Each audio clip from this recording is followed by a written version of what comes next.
What's up, brother Dev? How we doing, man? Okay, can you hear me? Yeah, I can hear you just fine. I can't hear you though. Let's see. Can you hear me?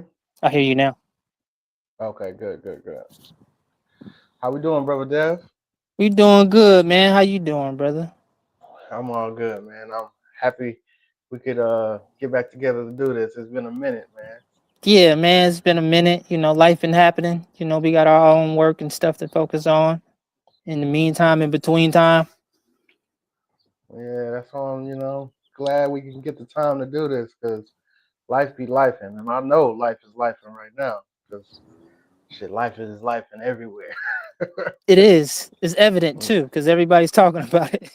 All right. Yeah. So how's your spirit been during these times, man? um, I think it just depends on how disciplined I am. So if I'm disciplined and I'm doing the stuff that I know I'm supposed to do, then my spirit is all good. But if I'm Hmm. trying to take shortcuts and doing stuff that I'm not supposed to be doing, then I notice there's a more of an internal battle. There's a more of a spiritual warfare that happens when I indulge in things that I know isn't of my best good. But other than that, now I'm good. Um, I stopped smoking just recently, smoking herb. It has its purpose, but after a while, it seems like it doesn't really do anything for me. So once I Yeah. stop it, I can see the limitations that it has on me, especially the things that I want to accomplish in life. I finished my program that I was in, my clairvoyant program. So that's good. Okay. I have more tools to help me along my spiritual journey. So ultimately, man, I want to say I'm good. Like compared to the world, to how I see people, I would say I still feel like I still have a fire to be an example to those who are seeking, um, just to give them a reason to want to just be here. um I still have a reason. I still have visions. I still have goals. I still have things that I want to accomplish, and I think these things really help me push through. So I would say ultimately my spirit is in a good space. What about you? I feel that, man. I feel like I'm in a place of like transition. A lot of things are moving, a lot of things are changing. But I am like kind of surprisingly in very good energy though, with things changing and shifting and stuff. It seems like things are still in a very good place, still very confident and optimistic with things. I also stopped smoking probably like what was it like? It's probably been like 3 months now. So on that note, I want to ask, how's that been going for you? Have you how's have you started remembering your dreams yet? Man, bro. Yeah, last night right now, like if I smoke and I don't remember my dream when I wake up, forget it. Unless it's something super profound. But right now, like I can remember what it was about.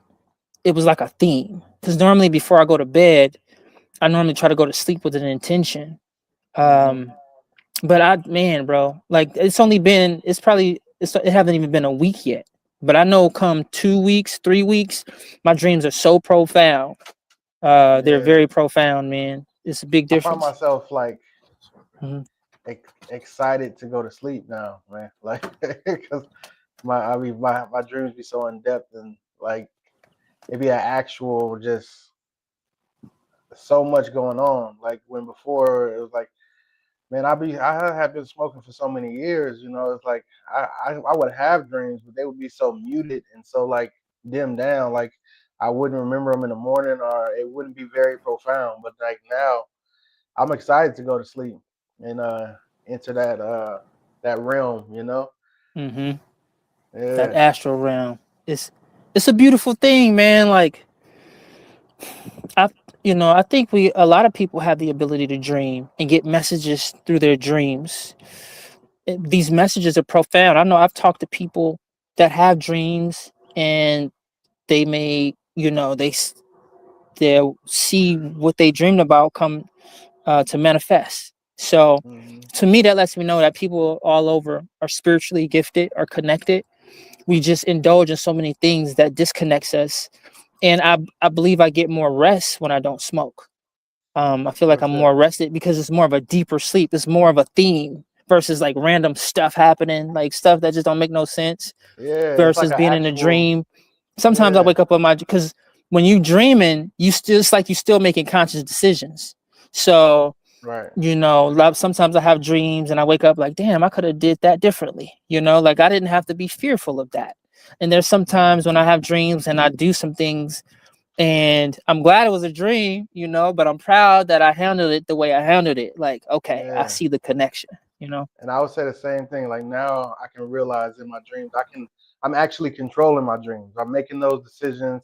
I'm doing the things I want to. And other thing is like I'm back being able to like fly in my dreams. When like for a long time I couldn't do that. I know when I was a kid I used to do that all the time and just fly in my Mm. dreams and do all types of stuff. And then as I got older and probably start smoking and stuff, I let go of some of that power and control. But Mhm. I was so excited the first day I woke up and I was like, babe, I was flying in my dreams again. Yeah. It felt like I was getting something back, you know? Absolutely, bro. My mom said the same thing. She couldn't fly, and then when she started flying, she felt very connected after that. Yeah. So Hmm. I know you said you just did finish your clairvoyance class. How's your practice going with shaman? And if people don't know, if you could kind of explain what you do. What's going on, bro?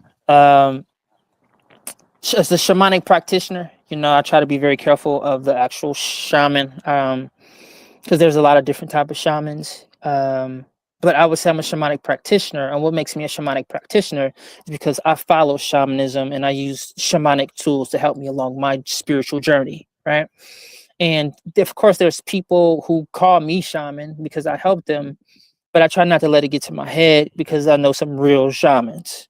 Mm, So for me, the clairvoyant program it's really about energy. It's really about your aura, your chakras, and removing foreign energies that's in your space. And because these foreign energies that come in our space, sometimes they can be in our space so long, it's hard to decipher what's really us and what's really other people. So these tools helps us to through visualization, meditation, grounding, um, and this really allows your spirit to get involved to help you to heal yourself on an energetic spiritual level.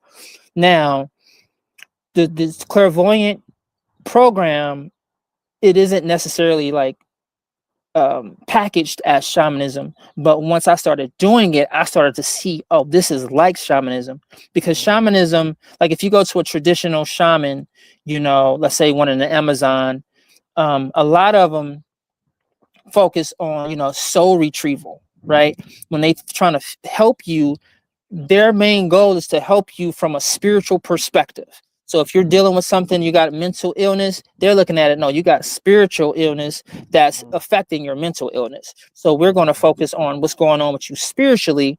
And a lot of shamans, what they do is they would go into an altered state of consciousness through drumming, through plant medicine, and on your behalf they will see that you have a soul fracture, and then they will go on your behalf to go call back your soul, whatever they do and however they do it.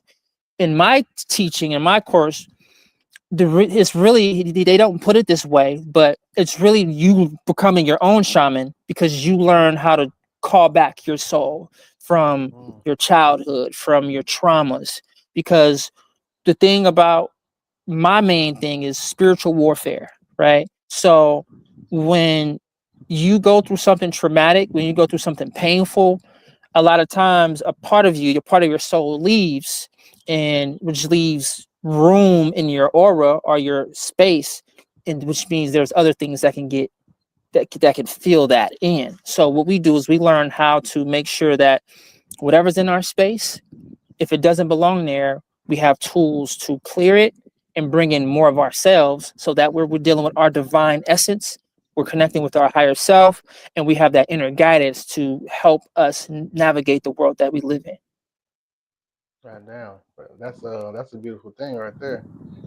So, when it comes to that, like, how is your path learning how to, do those things for yourself, how are they trans transitioning to how you're helping people differently? That's a good question. Because before I started using these tools, like I knew very little. I knew what I knew, and I wanted to help people just from a heart to heart. I just want to help people, especially with the plant medicine. But the more I use these tools, the more I realize like there's only so much I could do for people, because I could want to help you all I want to, but it really comes down to how much you want to help yourself, how much work Hmm. you want to put into it. So I don't know, like it changed me a lot because I had to learn to stop being such a having this savior complex, which I didn't know I had. I just thought I was a passionate about helping people, but technically it was really a savior complex. So when it comes to plant medicine, specifically mushrooms, people are it's a spiritual thing. Whether you do it for whether you're doing it for leisure, just to see what it's about, you're tapping into the spiritual world. And how I help people, um, I try to meet people where they are, but I want people to understand that, you are spirit. And when you tap into these realms, you have a lot of different energies and things out here that, if you allow them to, wants to feed off of you, right? They want to be in your space, right? So really it's about, if you're going to indulge in any psychedelic, any plant medicine, even if you're going to work, you want to learn how to protect your space. You want to learn how to ground yourself. You want to learn how to release things that no longer serves you, and you want to learn how to bring more of yourself in. So I try to stick to the basics when helping people, and just teaching them the basic tools so that way they can be confident in moving forward, just in life general. So it's Hmm. very helpful, but I feel like because of my training, I have to have a different approach. I have to be very specific with the type of people that I work with. At Hmm. first, I didn't care who you was. I would work with you, but now, because if you don't take it serious, if you're not ready to dive deep, if you're not ready to do shadow work, then these tools that I have for you can really, you're just not ready. People just have to be ready. So I hope that answers your Yeah. question. Yeah, I definitely feel the same way. I had to learn that too when it came to like my hypnotherapy practice. It's like sometimes, especially when it comes to hypnotherapy and things, people have such cliche ideas about it and views on it and beliefs that sometimes they just want to try it to say, "Oh, I just want to see. I just want to get hypnotized. I just want to see if that can happen." Hmm. When my whole point is trying to get you to those deeper stages, to get to do the shadow work, to get to learn and heal and do all these things. And if that's not your true intention, you might even look at me differently and think that I'm not capable of doing what I'm supposed to be doing, because it's not in the sense like how, people will be like, "Oh, when I snap my fingers, you're gonna bark like a dog, or you just gonna drop and fall and things like that." I have no intentions to make you lose your full consciousness or lose what's really going on. I'm there to really guide and help you complete the task that you want to complete, and give you this open world that actually gives you all the resources to do whatever you need to do. But I had to take that exact same stance on things when I came to taking clients, because if you're not someone who really wants to and wants to go through the works and see the darkness and the light and all the things and prepare for all those things, then it's a more difficult task. Hmm. Absolutely. And that's the thing. And that's what I'm learning with people, is that, you know, not everybody's ready to see. And that's okay. Um, I, and my thing, when I help people, I was helping people from my personal perspective. Like I jumped off the spiritual porch, and I just dived into the deep end. A lot of this stuff I didn't really know, didn't understand, but it felt like a calling. But now the last thing I want to do is force someone to look at something they're not ready to, because now I have to worry about karma. Now I have to worry about, am I getting in the way of their relationship with the universe, with God, trying to force something on them? So that's why I have to be very specific, and Yeah. which teaches me to stand firm in who and what I am and what I'm becoming. So that way I'm not casting pearls to swine. Yeah. And it's like you said before, it's that savior complex that you kind of have to be cognitive of, because it's real. You have to really check your ego sometimes, especially when you're doing this type of work. Like, you want to help, and you know you have tools to help, but it's like, are you doing it out of your own selfishness, of your own vanity, of just wanting to be that person that's helping and trying to change the world, or are you really trying to sit and give service and really get in tune and learn from every step of the way? You Mhm. know, I Yeah. I wanted to ask, because as we were talking about before, there's a lot of stuff going on, and I always see it as like spiritual warfare.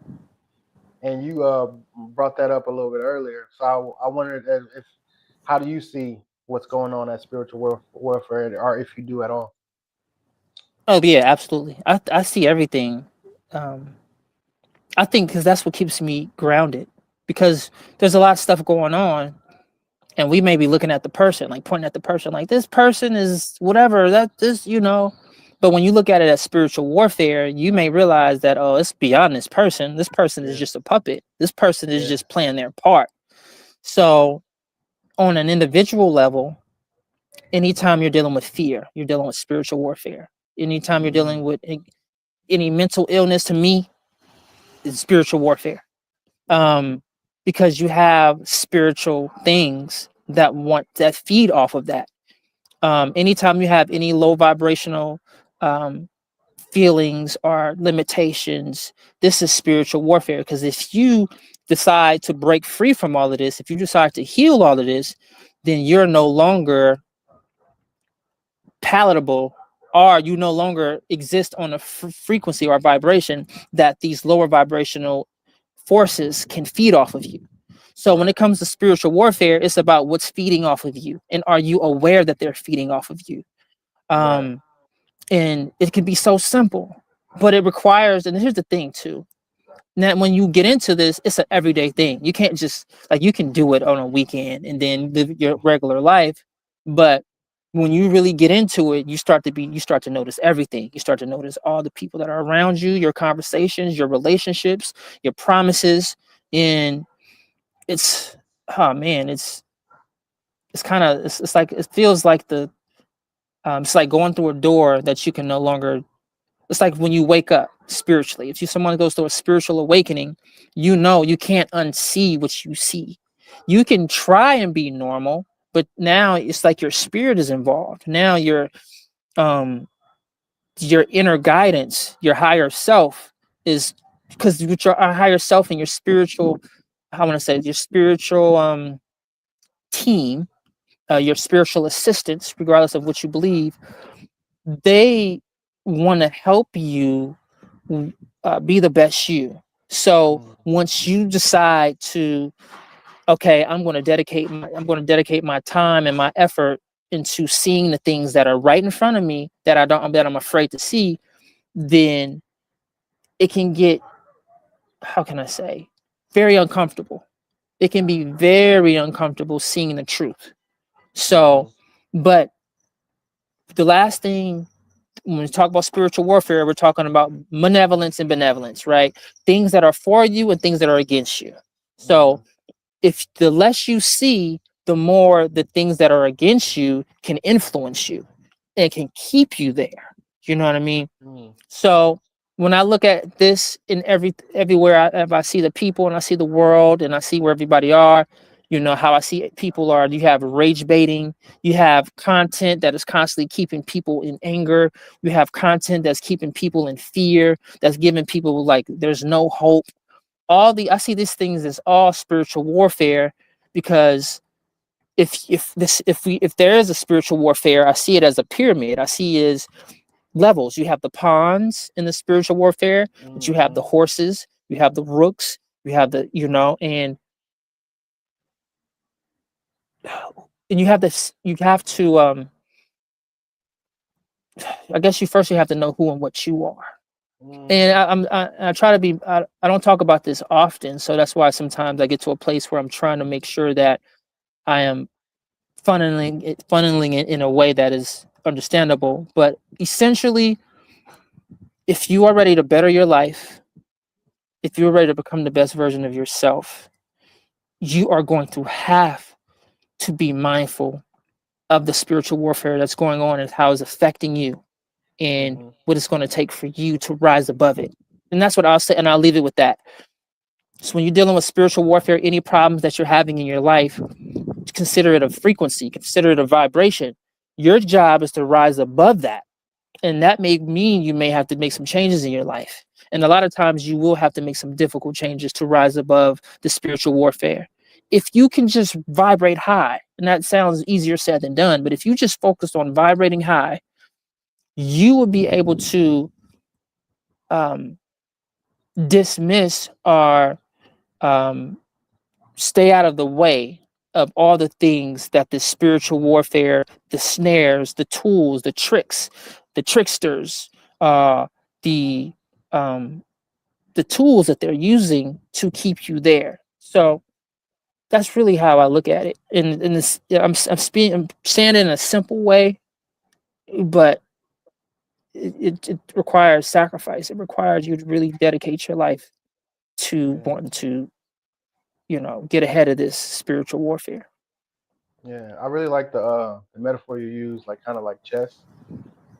It is because if you kind of think of it, if I place myself as the king of that spiritual warfare, I don't have as much movement as all the other characters on the board. I can move up, I can move left, I can move right. But the purpose is being able to be aware of the movement you have beyond yourself in that spiritual warfare and how vast that can be and how that can either strengthen you or it can pull your strength away and make you very vulnerable. So like you could have a queen that could go across the board or all these other things that can, if you're aware of those things, it can kind of fight those battles for you if you put yourself in, if you empower yourself with those things. But if you don't and you don't even have that piece placed on the board, you end up making yourself vulnerable to be pushed and moved in any direction your opposition puts you in. So I really like that metaphor and how you put that. Mhm. Um, And now, before you go to the next question, what about you? Like, how would you looking at spiritual warfare in comparison to what's going on? it's it's I like how you said like I really like to sit and observe just how things are and how we react to things. Just like you said, like rage bait on the phone and all these stuff. Like we're in a time where the most rage and energetic sucking things are the at the forefront of our timeline. At the forefront of everything. We see what makes us angry first most of the Mhm. time. And we have to kind of search for those little guiding lights and the things that are, making us positive, regardless what your intentions are when you look out into the world. Sometimes even having a conversation, a lot of people might want to will go deeper in conversation if you start, complaining about Trump or complaining about anything. You guys can get into a real good conversation, but if you kind of start talking about just how good things are, you can kind of get backlash nowadays. Like how you gonna talk about how good when all this is going on? When that we're almost basically in World War III right now. Mhm. So and it's kind of different when I look and I compare, try to look at the times where we were in those world wars and all these things, and like a lot of this war is being taking place in the social media field. It's the the It's the distractions they throw in front of you. It's the, oh, how can I get people to have energy for this instead of this, and then how much I can get these people to hate this person and that person, and it's like, it's, I can get wrapped up in it myself when you can, anybody can just become an enemy really fast, because we're pointing fingers, and at the end of the day, we're all just sitting behind a screen, not really seeing any of this actually personally. We have to put so much trust in all these outside sources that we don't even know is here for our better value, for our better means. So the spiritual warfare, I believe it makes me place so much more importance on myself and where my spirit is, and being very aware of how I'm taking in this information, because I feel like I gotta be in overdrive. I gotta see where it's coming from. I gotta see how this makes me feel. I gotta give empathy. I gotta look at things from so many perspectives before I'm able to even take in an actual opinion of something. So I it's that's kind of how I view that warfare, where it's like I feel like we're being attacked from so many fronts, even to the point where it's rarely physical anymore. It's rarely people right in your face and saying this is this, and we're like, that's not what's happening. It's all through this computer screen, through this phone screen. So it makes you have to be very aware of where you are in this spiritual warfare. What are you spewing? What are you reposting? What is all these things? What views are you holding? So it's a lot. I feel like we're constantly being attacked. So that's why, like, in my practice, I try to push so much about self trust, more than self love, more than a lot of things. It's like self trust is what I think is one of the most powerful things, because if you can just have your trust in yourself, all the things that funnel through and come at you, you'll at least be able to have a strong foundation in what you are in that, you know? Exactly. Yeah. So I want to ask you, one, how's your grow going with with your babies, your shrooms and things? How's that been going? And and last time I talked to you, I think you were creating like a new strain and like developing something. I want to dive into that, see how that's going. hmm I've slowed down a little to focus on other things, but I mean, I'm still involved. There was a couple strands that I was working with that people were like giving me different strands to grow. And what happens is, as I'm working with the strand, I'm looking for the best phenotype. So I can grow it, and then it may be small, skinny, some of it might be fat. I was just looking for like the perfect size. It's very, you could become a mad scientist really easy when you get into it. But overall, it's a part of me. I feel like we're married at this point. There's been times when I wasn't doing it at all, and I felt really disconnected.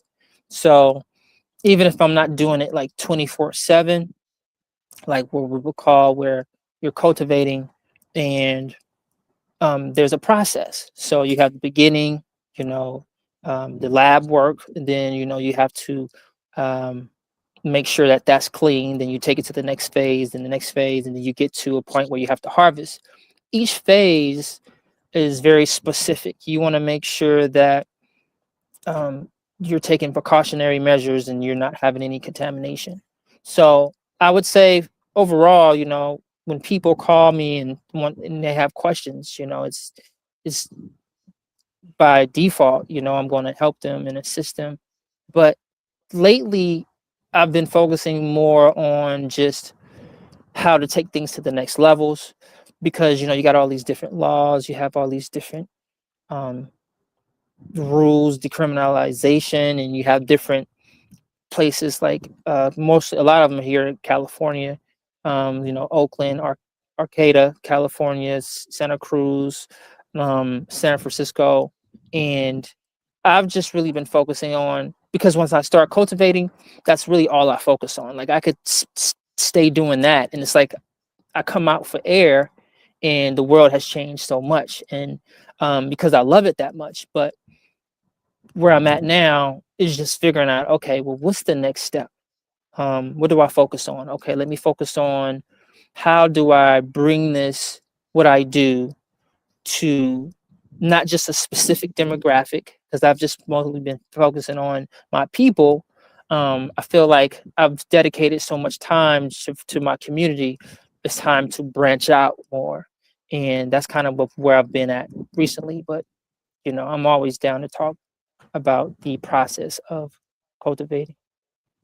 Yeah, I feel it. So if I could be correct, like you're kind of even more on your own individual, deeper spiritual path at this moment, even more than the plant medicine. Like you're even diving deeper into self, even with your clairvoyant classes and the things like that. You're kind of on that self discovery to even get you to understand the plant even more, in a sense. And that's a good point, because it's funny, you have my journey, and then I have how I want to show up, like what I see and how I want to help people. But it could become conflicting when my journey is calling me to focus on it. And when I'm focusing on my journey, I'm going through a process that allows me to see things differently, to release more of what's not me. And I get to a point where I have to focus less on the people and more on myself. And then when I focus more on myself and I come back to the people, I don't look at it exact same way. I need to make sure I'm operating in a way where I'm still continually to grow, which is where healthy boundaries come in, and where I'm learning to be more sovereign, learning to Mhm. be more sovereign. And I have to question everything now. If this impulse and this passion that I feel to help people, is it coming from a healthy space, or is it coming from an unhealed space? Right. Mhm. So I have to look at all these things, but it's hard to, it feels difficult to do both, like to focus on me, and also to help others the way I want to, because the work that I do can be very demanding. Um, Mhm. I have to focus on my inner child. I have to focus on my shadows. Um, and I don't ever want to get to the point where I feel like, oh, I've healed. I always want to make sure that I've, give myself a little credit for the work that I've done, not over exalt myself, but stay grounded and stay centered, to where I'm on my throne. Some people would say I'm on be on my square, and be mindful of anything that I haven't addressed that can get in the way of how I need to show up for people. So I'm constantly Mhm. learning how to balance and make those things coexist, by not feel like I'm sacrificing myself. Mhm. That makes you think. How do you deal with, existing and growing in the spiritual world while also having existing with the people around you, or sometimes who might not understand the depth of where you are? How do you balance that? Neutrality, focus on being neutral, focus on being an observer, um, focus on, oh man, forgive me if you, let me know if you hear this music. Do you No, I hear? can't hear Because I stay anything. in an area where they like to play music sometimes. But just focusing on what matters the most to me, right? Because we live in a world where, you know, it's easy to have FOMO. It's easy to feel like I'm missing out. Like, oh man, I want to do that. I see them doing that. I should be doing that. And it can easily take you out of your center. And so for me, how I balance it is to have the tools that I have, constantly grounding myself, meditating, checking in with myself, and seeking my higher self to guide me, seeking guidance from my spiritual counsel, Mhm. from Great Spirit. Because when it comes to the mushrooms, I don't do them like I used to. Like when I first started, I was doing them all the time, but I don't do it as much as I used to, because my experiences are so profound, it gives me enough to integrate. And I don't want to just be going in for the fun of it. I see it as a tool to help me become a better, um, help me become the best me that I could be, while also maintaining the path, right? Because there's a path that I'm on, and it's easy to get off that path. And there's been times where when I was lost, that's what I would do. Like if I'm at a point where I need answers, I would tap in with the plant medicine, and it would Hmm. show me things. But now I don't want to use that as a crutch. I want to make sure that I am fully immersing myself in disciplining myself in a way to where I can use the tools, the meditation, and get the answers that I'm seeking without having to go in so deep. So these are the things that helps me to maneuver. And you know, I'll be honest, it wasn't easy. Trying to um, family, friends, you know, attachments, agreements, and all these things. It wasn't easy because having a big heart, sometimes it can be hard to say no. Sometimes it could be hard to know your boundaries. And I learned that whenever I came across these situations, this was just a sign that there was something I hadn't addressed yet.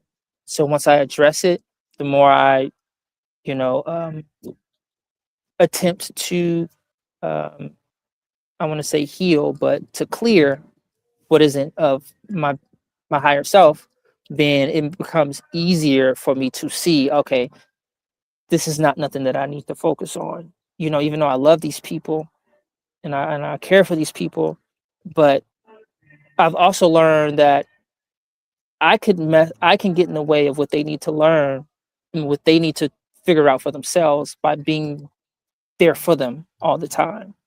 And that was something that I did. So my tools help me in understanding that I don't want to get in other people's way of what spirit is trying to show them. Yeah. Mhm. Honestly, I'll even say, just even, I know we haven't talked in a little while, but even now, listening and going through this conversation, it feels like your spirit is a lot more grounded, even more than before. I can't even put a finger on what it is or how, but it feels like there's a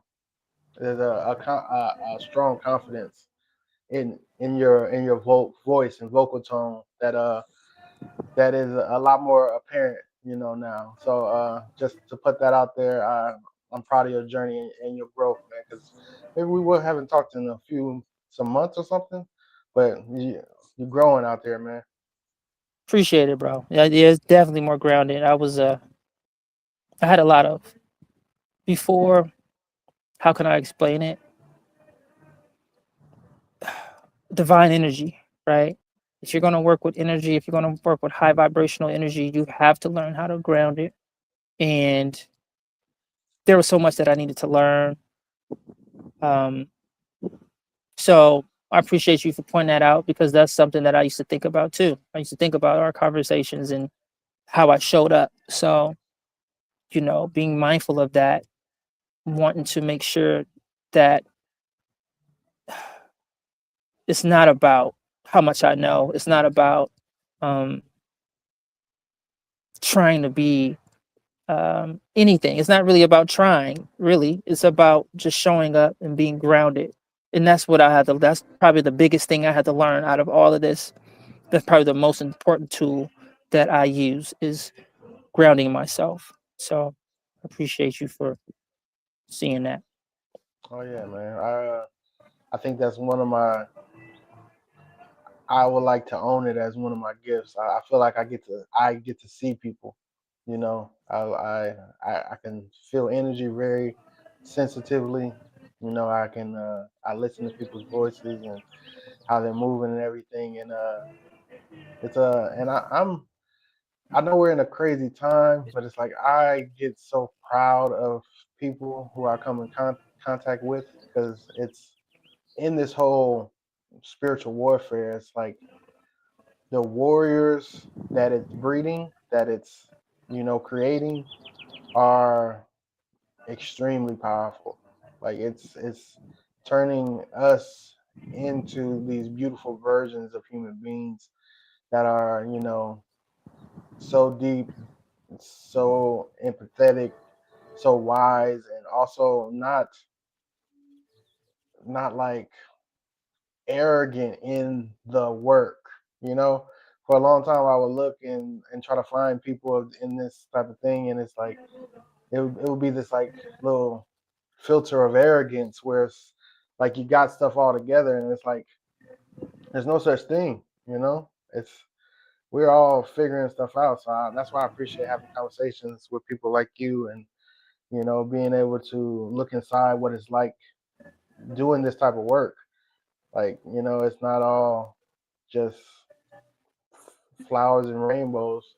The darkness, the light, all of it is what creates the. That we're in. So I truly appreciate you. Um, we're probably gonna wrap up in a second, but before we do, I had somebody asked me a couple things during my last. I did a live, and I think you will be a person that could answer those type of questions. What are some practices or tools you use to help you get in better meditative states? Breathing, box breathing. Mm-hmm. The nervous system. I think the nervous system makes it hard to get meditation. If you're all over the place, box breathing, stretching. Stretching is a really good one. If you can get your body to relax, it's a lot easier to meditate. Hmm. Mhm. Gotcha.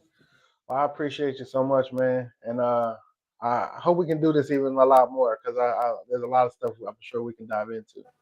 You know. Absolutely, bro. Likewise, man. I was surprised to hear from you. I was like, oh man, it's been a minute, bro. So when you hit me, I'm like, yeah, for sure. Let's make it happen. Whatever it takes, Yeah. man. And I'm proud of you too, bro. You've been on your journey, doing your thing, making it work out there. Working with the tools you're working with and staying on your path. So, that goes both ways. I truly appreciate it. And the thing is like I don't think I woke up knowing I was gonna hit you up. It was a plan. It was just like I thought about you, and I'm like, we need to reconnect and just see what's going on. And Sure. I like I was saying before, I want to keep using this as a platform for people like us to speak and have conversations. Like even if they're not exactly specific on certain topics, but I believe we have to speak and join in this kind of in this community, you know. So I want to build a pillar for that and with us. So yeah, I'm just trying to do it, man. I don't know if I'm gonna keep I'm gonna be as consistent as I want to be, but I'm gonna put the effort out there. Yeah. Same here. All we can do is try, man. Just try to be better than we was yesterday. Yes, sir. Yes, sir. Well, I appreciate you, brother. Likewise, bro.